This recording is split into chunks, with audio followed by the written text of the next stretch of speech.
Welcome to the latest edition of the Giants Hangout, our weekly roundtable discussion as we recap the previous game, also look ahead to developments surrounding the New York Giants. Lance Medow, Russ Salzberg, Howard Cross with you.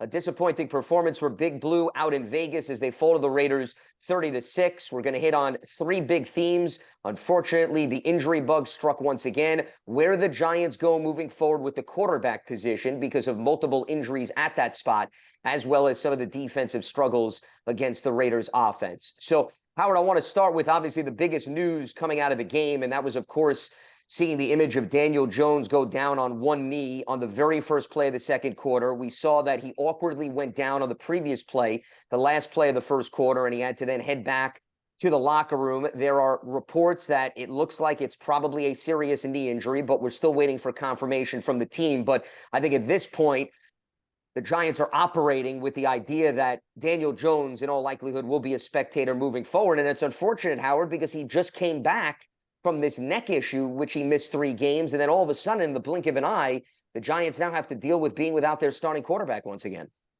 Yeah, I mean, it's really bad. I mean, I feel bad for Daniel more than anything else. I think that he came back full of energy. You could tell in his warm-ups he looked healthy. You could tell also when he threw the first couple of passes, had a little extra juice on him that got out of his hand.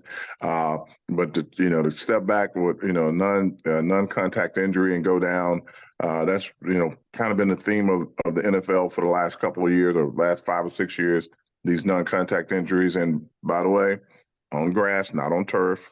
He just kind of caught his cleat, buckled his knee, and went down. Tried to run it off. He looked like he may be able to do it, but he was running forward. He wasn't really dropping back. The moment he dropped back and planted his foot, he went down again. So hopefully, it's not that bad, but, it doesn't look good right now. So for the Giants, they got a lot to think about if it's a serious injury being so late in the year in November. The 1st of November, that'll mean that if it's something that requires a lot of surgery, how long it's going to take for him to get back. How healthy will he be when he gets back? Because running is a big part of his game. Can you trust when he gets back he'll be well enough to run and move around? Those are all kinds of questions they're going to be looking at over the next few days. And again, hopefully for Daniel, it's not as bad as he thinks or as bad as he thought, but we can only pray for him. Yeah, I totally agree, Howard. It's as miserable as it looks, and it looks like gloom and doom. If you know a guy, I didn't play, Howard played, but if you know somebody and you know him fairly well, I mean, he's a class young man. Mm-hmm. You never want to see anybody injured, but, he's had injury problems. He just comes off the neck injury, comes back. Everybody in the locker room was enthused this week. Everybody had a little more getty up in their gait. You can tell Daniel, Saquon, everybody, they were fired up. And yeah, the first series was 3-0, but he connects with a home run ball that he was to Jalen Hyatt was just out of bounds. Another time Hyatt had his guy beat. It was kind of overthrown. I was feeling like good, there was something about it, but this injury, like I agree with Howard, you can only pray that it's not serious, but it certainly looks like everything points to like a torn ACL. And if that's the case, what Howard says is true. So then the question is, where do they go from there? To me, what was discouraging, you always wonder when you have an injury like that, what does it do to the morale of the team on the spot? Are they discouraged? Are they down, gloom and doom? This has been a Murphy's Law season. What could go wrong for the Giants has gone wrong. But that said, the first offensive series for the Raiders, I mean, it's I was talking with Lance earlier. It's a Jekyll and Hyde defense. That defense looked like the Giants defense. It was 6 plays, 67 yards. Josh Jacobs, they looked like they could just do what they want against the Giants defense. And that to me was shocking as well. The Giants defense, they got beat up with the rush. They did not get to the passer. They made O'Connell look like a seasoned veteran. That, to me, as bad as the injury to Daniel was, that, to me, was really depressing. It may have been depressing, but it was also slightly understandable. Like they're missing Leonard Williams. I mean, Leonard Williams gets traded away. You're talking about trading away a Pro Bowl player in the middle of the defense, another guy that wreaks havoc. Now you can kind of focus more on Dexter Lawrence. You brought in guys to kind of shore up the run more than anything else. But they were only supposed to be spell players. They weren't supposed to be every down players. And I like Asian Robinson and Nacho, but Leonard Williams was supposed to be where they were hoping they were going to have a good season and try to figure out what to do with his contract after the season. When they trade him away, you got guys coming in now. They're good players. They want to be great players, but there's going to be a step down in talent. There's going to have to be somebody who's going to step in to try to make up that production that Leonard had in the game, that energy, that motor, that penetration, all the stuff that Leonard was bringing.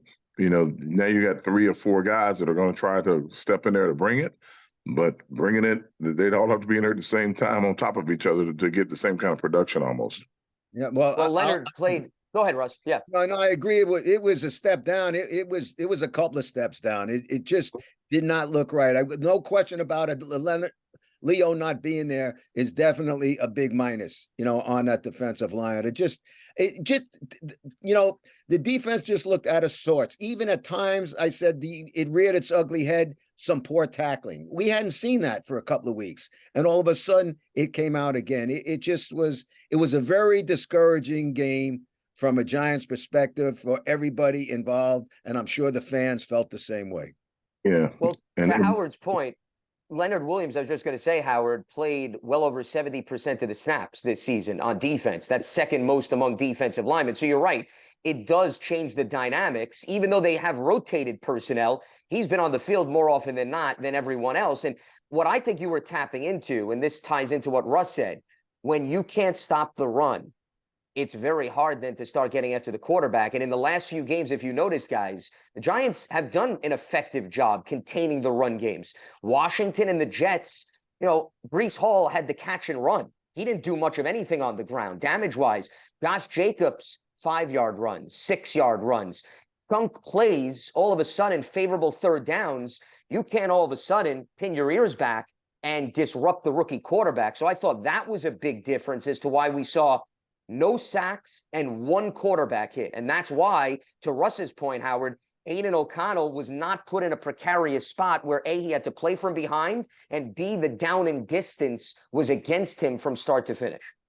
Yeah, I mean, I get all that. Like I said again, like you got to have the right guys in there. That this is like kind of what the offensive line was like before. When you don't have everybody you're supposed to have or everybody you thought you were going to have, you look different, and they look different without Leonard. It's going to be a big adjustment. I think they've tried to address it probably in practice. They probably thought they had a handle on it. They understood that, Antonio Pierce was going to run the ball and have his guys run the ball a lot because he's going to try to protect his quarterback. That's the only way to kind of get things going.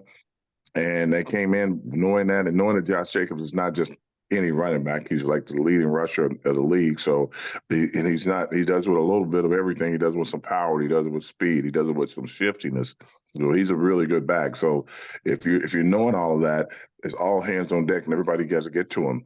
I thought that the Banks for the first time kind of showed like a little bit of a rookie moment. He wasn't his normal hand in the chest and then turning and carrying guys down the field. Which was, a little disheartening for him. I'm pretty sure he'll be wanting to get back. You lose Adoree Jackson in the game to a concussion, so it gives more room. You're playing against one of the top receivers in the league, and you kind of have to you can't just say oh, we're going to bring the house every time, because if you do, that guy's going to light you up, because all you do is throw the ball up and he'll go get it in Adams. So I don't really know what the answer is going to be in a situation like that. Now, you get this week, you go against Dallas. They don't have the same kind of big, powerful running game, but they do have a guy that's a home run hitter. So you're going to have to get to him, rally to him quick, and get him down to the ground. That's what they're going to have to do with Dallas and make Dak be the only reason that the Cowboys have a chance. But if they don't do it that way, it could be another long day.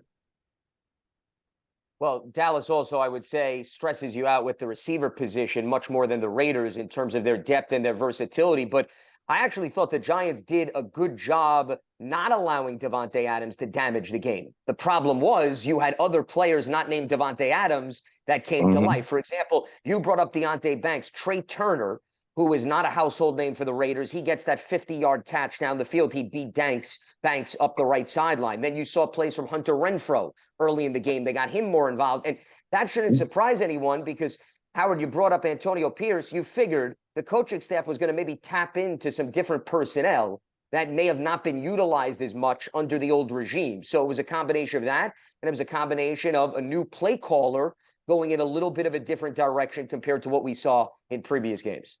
Well, I told people this before the game. They were asking me what they think was going to happen. I said, it's simple. They're going to go back to week one of training camp installations. They're going to look at everything, and they're going to start playing from there because that's the stuff that everyone knows, which means that all the players that would have been playing at week one, okay, you guys are kind of the starters. We're going to work with you. Okay, we're calling you guys back. Let's go. All the starters get in place, and we work from there. We want everybody to have an opportunity. We want everybody to, but our objective is just to win games. And if our objective is just to win games, we're going to go back to the stuff that we know first, and we'll expand as we go. And that's how you call plays when you're quote unquote an interim coach or even an interim OC. You start from the basics and you grow out. And they went basic run. That's what they did right off the bat. Sweep right, sweep left, off tackle right, off tackle left, and up the middle a couple times. And then it started to work, especially the outside plays, because if you don't get to them early, Jacobs has enough speed to, put some damaging yards on you. Guys, we're spending a lot of time, justifiably so, talking about the defense. But listen, we did have guys back on the offensive line that were missing. We got Andrew Thomas back. We got Evan Neal back. We also had 8 more sacks of a Giants quarterback. Now, in fairness, no offense, Rush. No, you really didn't. Think about this. Daniel Jones failed twice. That eliminates 2 of your sacks right away. DeVito ran out of bounds once, and I think Daniel ran out of bounds once. So 4 of the sacks were guys just running out of bounds. They could have threw the ball away. Well, fair enough. I was going to say, and some of it, listen, Tommy is a third string quarterback. He's up from the practice squad. So there were times where maybe, as Howard says, he could have thrown the ball away. He had some quick feet, maybe took the sack too easily or just ran into it. But the question now remains, where do they go from here with the quarterback situation? I mean, who's going to be your quarterback for the rest of the year? And, listen, it's not outlandish to say, can the Giants win another game this season? No, it's not outlandish to say. I think that's a real concern. I think Daniel added an element to the game, running the ball that other guys don't really have. I think even Tyrod has a little bit of the run the ball. I think DeVito was trying to show that he had some of that in him, but they're going to be cautioning him against running because there's really nobody behind him except for Matt Barkley. And he just got to town. So they're going to be trying to figure out ways to get things done. I think that what you're going to see, they're going to probably evolve into rolling right, rolling left, trying to give him some space, but cutting off half the field and making sure the receivers give them a chance to get open, or he'll try to run it or throw it around. It'll be more of the RPO thing, but without him running so much. He threw the ball fairly well when he was throwing it, especially in the intermediate routes. The deep ball kind of got away from him a couple times, but he looked decent enough from the first time he was into this time. I think if he gets another time, unfortunately, he has this time to go against the Cowboys, and they're going to be bringing everything they can. The only concerning thing about the offensive line I kind of saw was that I saw them at the end of the game. I saw Evan Neal go down, and he didn't really get back up. They took him off the sideline, so that would be concerning because he was having a pretty decent game himself. I just, that ankle just never really got all the way back, I'm assuming. No, this was the other ankle, Howard. Yeah, correct. This is the left. The other ankle? Yeah, this is the other ankle, Howard. Yeah. Yeah, so this is a different ankle. In fact, Evans said, it feels like it felt with the other ankle. So, I mean, now we got a guy playing on 2 bum ankles, if he can come back and play. I'm saying this week, which who knows? Well, he was Is out. long armed and he stumbled backwards if you go back to the replay, and that's how he injured his ankle. So he's a question mark moving forward. Now, granted, they're a little bit healthier depth wise on the line. So if Evan Mhm. can't play, they can now turn to some guys that previously started who now are serving as the sixth and the seventh offensive lineman. But to Howard's point, Dallas is cut from a very different cloth than the Raiders in terms of the personnel they have up front. It's one thing to deal with Max Crosby. It's another thing to have to deal with Micah Parsons, DeMarcus Lawrence, and several other guys, which we saw back in week one. But I want to go back to Russ's question about the quarterback dynamics moving forward. The good news, at least, is Tyrod Taylor's on injured reserve, but there is no indication that he's done for the season. So I think if everything goes according to plan, guys, with his rib injury and his recovery, after the bye is done, Tyrod Taylor could very well be back out on the field and reclaim the starting job. And you have a veteran that knows the offense, that has that mobility factor that Howard was talking about. It's more of a matter to me right now, and this is just my personal opinion, the next 3 games, how they navigate that, assuming Daniel is sidelined for the season. You've got Tommy DeVito, who obviously has comfort with the offense, and you assume will get more and more comfortable. And they did bring in Matt Barkley, who was with Brian Dable in Buffalo, so he's been exposed to the offense. Are you at the point where he has been acclimated enough to what they're running with the Giants and Mike Kafka's influence that if you want to go with a more polished veteran, do you hand the reins over to him, knowing what Howard was talking about? Dallas is going to bring the house, and maybe you're a little bit more comfortable with him as opposed to Tommy DeVito. I think that's at least a conversation that they could very well entertain this week.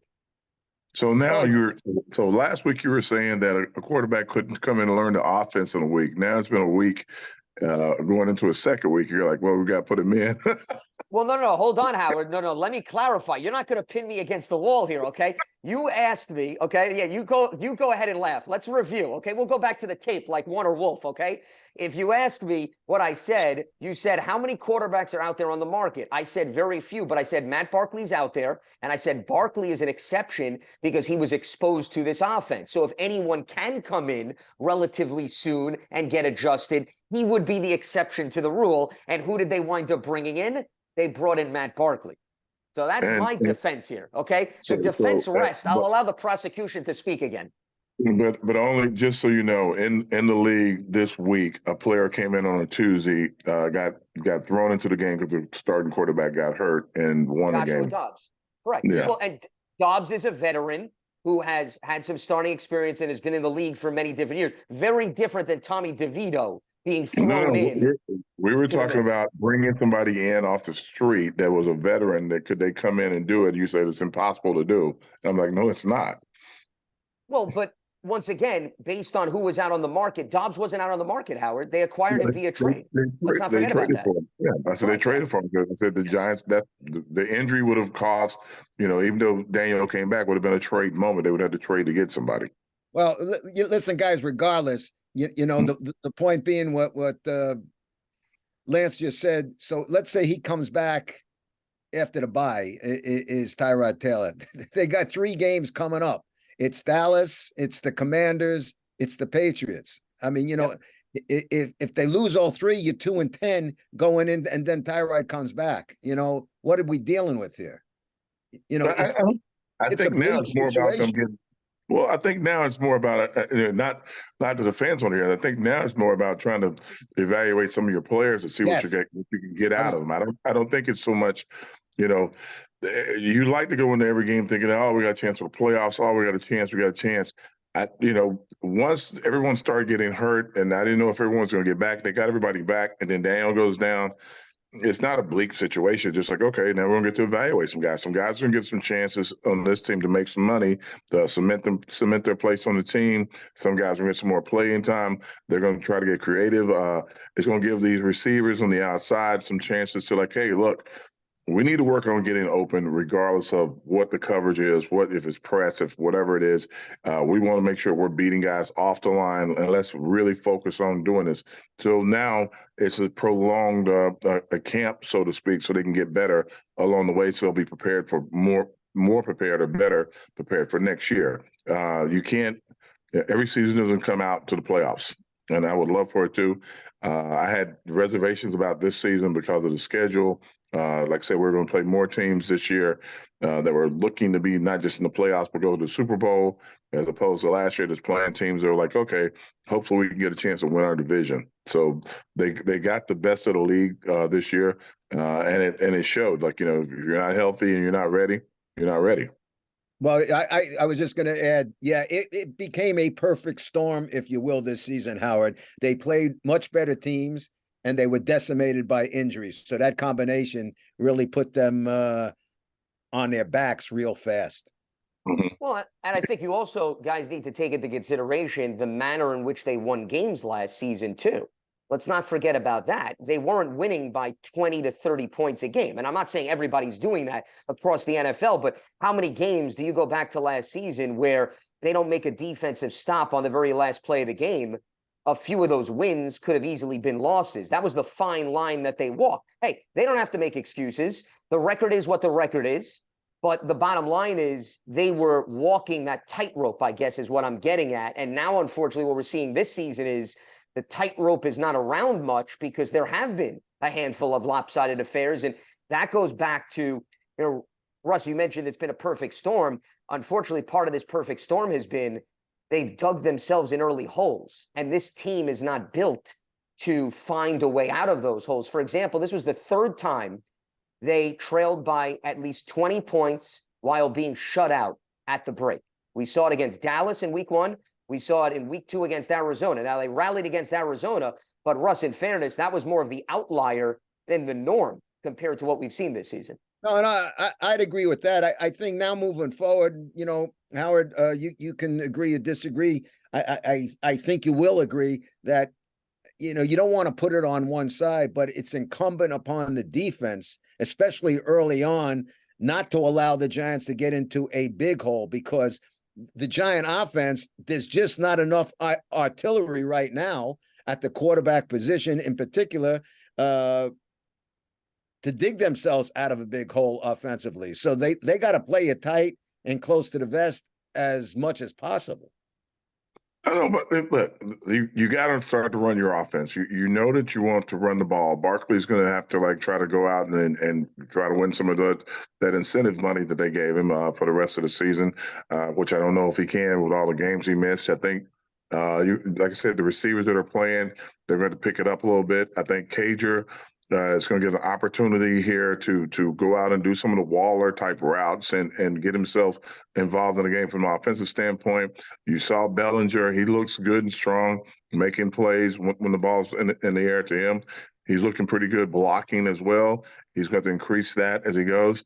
Whoever's going to get to play right tackle is going to have to kind of mesh with the other 4 guys. The other 4 guys are going to play just a little bit better. I think Pugh being there from an offensive standpoint helps that offensive line out a lot with camaraderie, getting together and making them want to do a little bit more. They're going to have to sit down with DeVito this week and go hey, let's go over stuff you like. Because Dallas is not going to sit there and blitz him every time. They're going to run some twists and everything. Those twists didn't really work this last game, but if they have to bring the blitz was going to get there. And it's going to get there just because he just doesn't have the experience to pick it up. But that's what really got to him for the actual sack that they gave up. The 2 sacks they gave up were blitzes. Then that's how they got to the quarterback. He just didn't see it coming. So if they can figure that out by Thursday or Friday, then that can give them a little more encouragement. The big thing with them is that you're going to be playing against the A-flight team. They can't afford to lose another game. They can't afford to give up another inch, and they're front runners. So if the defense can find a way to, if Dallas is going to try to run the ball, or if they make Dallas one-dimensional and slow them down a little bit, they're front runners. If the Giants get a field goal on them, it kind of bothers them a little bit. So you do whatever you can to, be the team that you want to be, but realizing that you're without your top gun at the quarterback. Yeah, and what the Giants can't do is what they did a couple of times yesterday is shoot themselves in the foot. 4th and 1, 4th and inches, pre-snap penalties. That'll get you every time, and it got them yesterday. Yeah, they had 2 false starts. Yeah. Yeah, they have two false That's what I'm starts. talking about. Yeah. Yeah, they're everybody's back on the line and trying to get it done, but and like you guys, your famous tush push did not work again yesterday, so not really sure where they're going to go with that from this point on. Yeah, that tush push is becoming a pain in my tush. I'll tell you that. I mean, I don't want to hear how good it works for the Eagles, but thus far, it's not working for the Giants. Not at all. They don't have the same personnel, so it doesn't look the same. Yeah, especially the offensive line up front for Philadelphia. That makes a big difference. And, the quarterback, too, and Jalen Hurts and how he meshes with that group that Howard was talking about. So you had Evan Neal and you had Daniel Bellinger with those two false starts that Russ was hitting on. I want to go back to Russ's point because I would agree with Russ. I think the Giants are in a position right now where there's a lot more pressure on the defense, Howard. Whether that's warranted or not is a whole other debate, but there is pressure on them. But I think if the Giants are going to make some inroads, we could sit here and we can analyze the defense all we want. Even if the defense holds the Raiders, let's say, in a hypothetical world to 21 points, can the Giants offense get to 21? And I think that's a reasonable question. Guys, yesterday was the 8th time in 9 games the Giants scored less than 20 points. In 5 of these 9 games, they have scored 10 points or less. It's been the trend. They have the last scoring offense in the NFL. They're 32nd with just over 11 points per game. So as much as I want to say the offense and the defense need to mesh better, even if the defense lends a helping hand, I don't know if I've seen anything at this point, no matter who we want to talk about with the game of musical chairs at quarterback, that you believe the Giants can go out and consistently get into that 20 to 25 point category, Howard, regardless of who they're playing. And Russ, if you want to jump in on that. No, I mean, realistically, guys, and I don't want to, I don't want to demean Tommy DeVito. Okay. I really don't want to do that. But I mean, how many points can you expect with DeVito right now? Maybe a couple of games down the road, but still, trying to find a comfort zone. I think looking for 20, 21 points is kind of looking for a lot right now from DeVito guiding the offense. I don't know about 20, 21 points. I don't know if the point is fair. I think it's more of trying to do something positive with the offense. If you can get, they had a couple of really good drives. They got the ball down the field. You got to have comfortable plays when you get across the 50. Know what you guys like the best. How we can get it called. If they keep blocking it up, he's going to have to release the ball a little sooner. I think that DeVito, I don't know what he's looking at or what he's doing. I saw on the sideline Tyrod trying to talk to him to calm him down. And once Tyrod had spoken to him a couple of times, he started to complete some passes. So I think that was a promising thing, seeing him complete passes. The problem's not just been with DeVito, it's been with Tyrod, it's been with Daniel and everyone. Is once they get past the past the 50 or to the 40. Things start to break down, and you got to have everybody operating on the same level. And I don't mean extraordinary plays. I mean just make basic plays. The interception, the second interception that DeVito throws, the ball bounces off Slayton's hands. Off his chest actually, and they get an interception. Hobbs had a chance to keep a drive alive. Hodge had a chance to keep a drive alive. Makes a catch. They didn't really punch it out, just kind of a hit, and he bobbled the ball. You just got to do the things that you can do, the things that are expected of you. You just got to make the regular plays. If you make regular plays, the games will be reasonable. If you don't make the regular plays, you're gonna be looking at craziness for the rest of the year. So I think that Coach Daboll is going to be more focused on, from an offensive standpoint, hey, what can we do that's productive? And how can we make things better for him? They'll be looking at rolling DeVito and to the right or to the left, trying to give him some room. Those receivers are going to have to be on their P's and Q's on the outside and how they get open, how quickly they get open. And the guys coming from the backside, I got to give him some options when he's scrambling. The scramble rule is going to be a big thing for the team going forward, because not so much because the line isn't blocking, but because he's taking his first look, maybe his second look, but then he starts to move around if he sees any color in front of him flashing. So they're going to have to calm him down first. The receivers, Hyde is looking for any opportunity he can to get the ball. Slayton probably is like one of the more physical guys catching the ball. I think he's going to get some opportunities.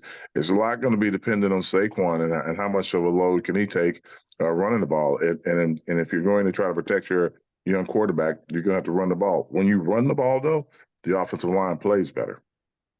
Without a doubt. And they were showing some positive signs in running the ball early. If you go back to when Barkley and Jones were in, the problem is, and I think this is what you were hitting on, when you get past the 50 or you get in midfield, you short circuit yourselves, the penalties, the lack of explosive plays, the drives start getting into the 8-play, 9-play territory. Something is bound to happen that's negative. We've talked about this. You need the explosive plays because you can't go up and down the field regularly. On a quick side note, Howard, I think if you go back and you watch, if we're talking about the same play, Amik Robertson, the Raiders corner, I thought he actually got a hand in on Isaiah Hodgins and punched the ball out. So you got to give maybe the defense a little bit more credit on that one as opposed to Isaiah dropping it. I don't know if I'd classify it that way. I didn't say he dropped it. I said it was just a hit on him that he's got to be able to hold on to the ball. Is what I was saying. I wasn't saying he dropped it. I didn't say he dropped it. I would agree with that. It was yeah, it got hit, but you want to know what it got hit? It was there. It was there. It looked like a first down, and you saw Hodgins laying on his face, like banging his hands. Sure. He knew he knew it was a mess. Listen, when you talk about getting past the 50, the problems, having Waller out for the next 3 games anyway, that doesn't help either. So what the Giants are now limited. They're not good enough to overcome a lot of mistakes. So whether they can beat somebody or play with somebody is one thing. But if you're going to make mistakes, they're not strong enough to overcome those mistakes. They can't be dealing with self-inflicted wounds. Well, they haven't been strong to overcome mistakes the whole season. Yeah. Yeah. No, but I mean, I think Russ's larger point is, and this is what I was alluding to and emphasizing, is it's almost at the point where you need to have that perfect performance, Howard. And that's it's unrealistic. Meaning, for example, before I let you jump in, Howard, we've been talking about both facets of the team, and you mentioned the absence of Leonard Williams, and I'm with you. But they didn't have any sacks or any takeaways on defense yesterday, okay? They needed that, though. Whether it's fair or not, they needed to shorten the field for the offense. Maybe the defense even needed to score a touchdown to realistically say you can remain competitive in the game. Howard, I'm not talking about winning the game.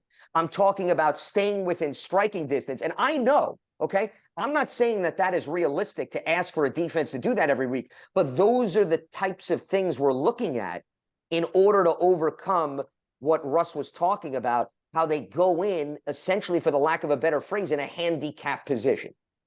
Well, listen, the quarterback didn't light it up. I know they didn't sack him a lot, but it wasn't like he was lighting it up. They just weren't in big time third down situations. They weren't in any 3rd and 8s and 3rd and 10s. So he was comfortable. That's he what was comfortable. Yeah, because the running game was like they were getting 5 to 6 yards a carry. Once you get 5 to 6 yards a carry, your whole playbook is open to you. Your shot sheet. You can pick anything because it's like comfortable. You're getting in 3rd and 1s, maybe 3rd and 2s, probably. So 3rd and 4. Once the ball's thrown, the receiver just turns around, he catches it. He doesn't have to make a move or anything. He just go down, and he's got a first down. There was 1 or 2 plays where he had to actually make first downs, and they made them. The defense will have to be able to, going forward, they're going to have to stop the run totally. And then once they stop the run totally, then that whole pass rush can get started and get going. But if they don't stop the run, there's no pass rush to be had because you're focusing so hard on trying to get to the running back and not get to the quarterback. Well, and the reason why I'm bringing up the elements on defense, Howard, is the Raiders came into the game yesterday. Okay, these were the 3 things that they had been haunted by, just to put things in perspective for the 2 of you. They had a turnover, at least 1 in every single game. They played clean football, did not turn over the ball against the Giants. They had yet to run for 100 yards as a team, not Josh Jacobs. As a team, they failed to run for at least 100 yards. They got over 100, $125. And then the last piece on the agenda, they had not scored more than 21 points in a single game. And they put 30 on the board, and that wasn't with assistance. Hold on, Howard. That wasn't with assistance of their defense. That all came via the offense. So those 3 things, Howard, had not occurred in all 8 games that the Raiders played. And then they all come to life against the Giants. You're saying it like it was the Giants. It would have been anybody, unfortunately. And the reason why it would have been anybody was they had a universal upheaval of Josh. What's his name? The coach that was Josh there? McDaniels.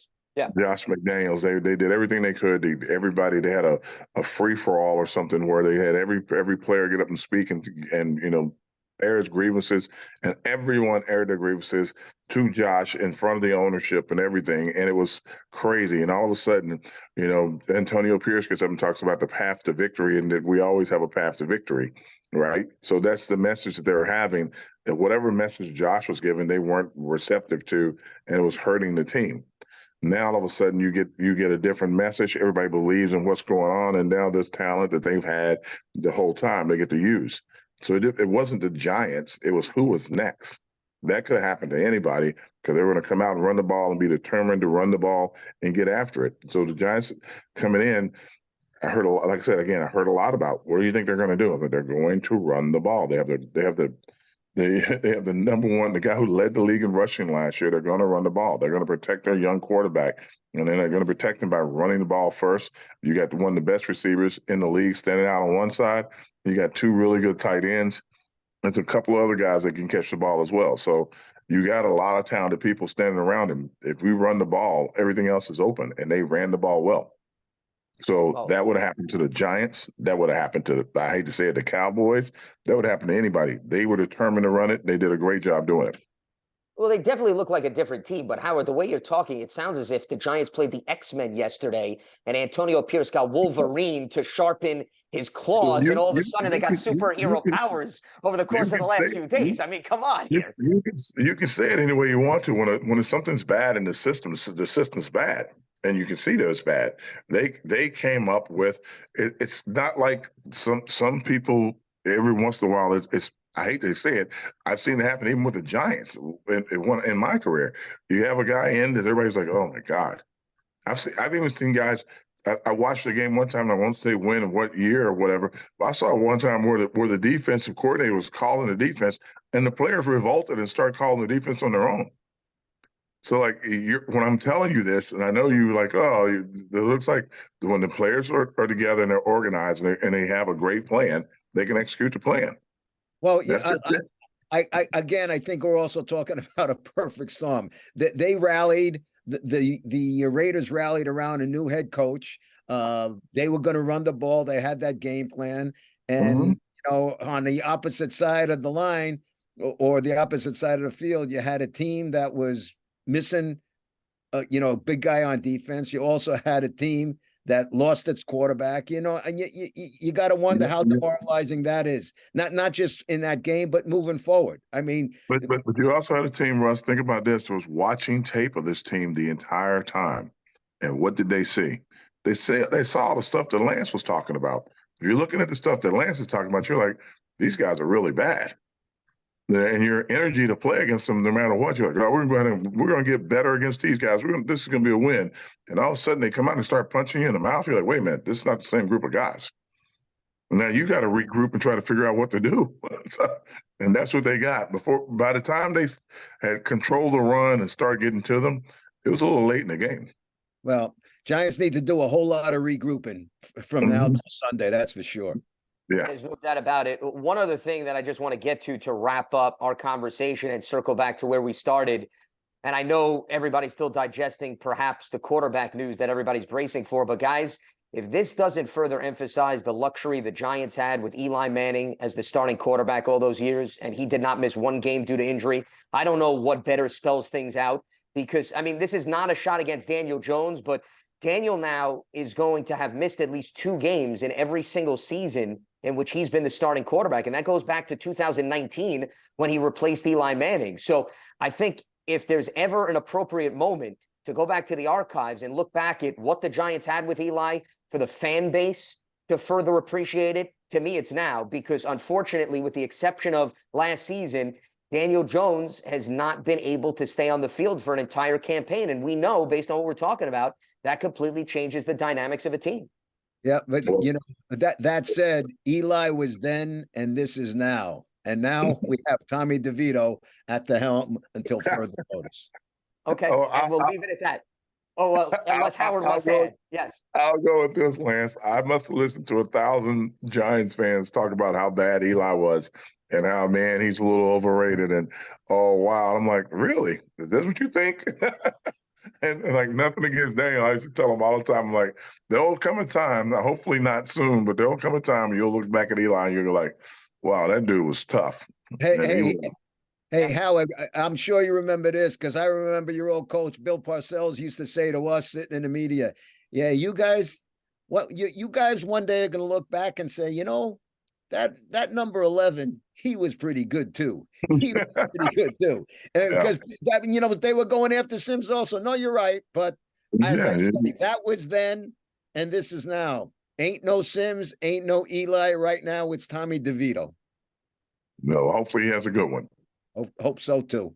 Unfortunately, in life, sometimes you don't appreciate an individual until they're no longer in the picture. And that essentially was my point, given what Eli contributed to this franchise. All right, that is going to wrap up the latest edition of the Giants Hangout, our weekly roundtable discussion as we recap the previous game, also look ahead to developments with the team. Lance Medow, Russ Salzberg, Howard Cross with you. Stay locked to Giants.com, the mobile app, and your favorite podcast platform for the latest right here on the Giants Hangout. Have a good one.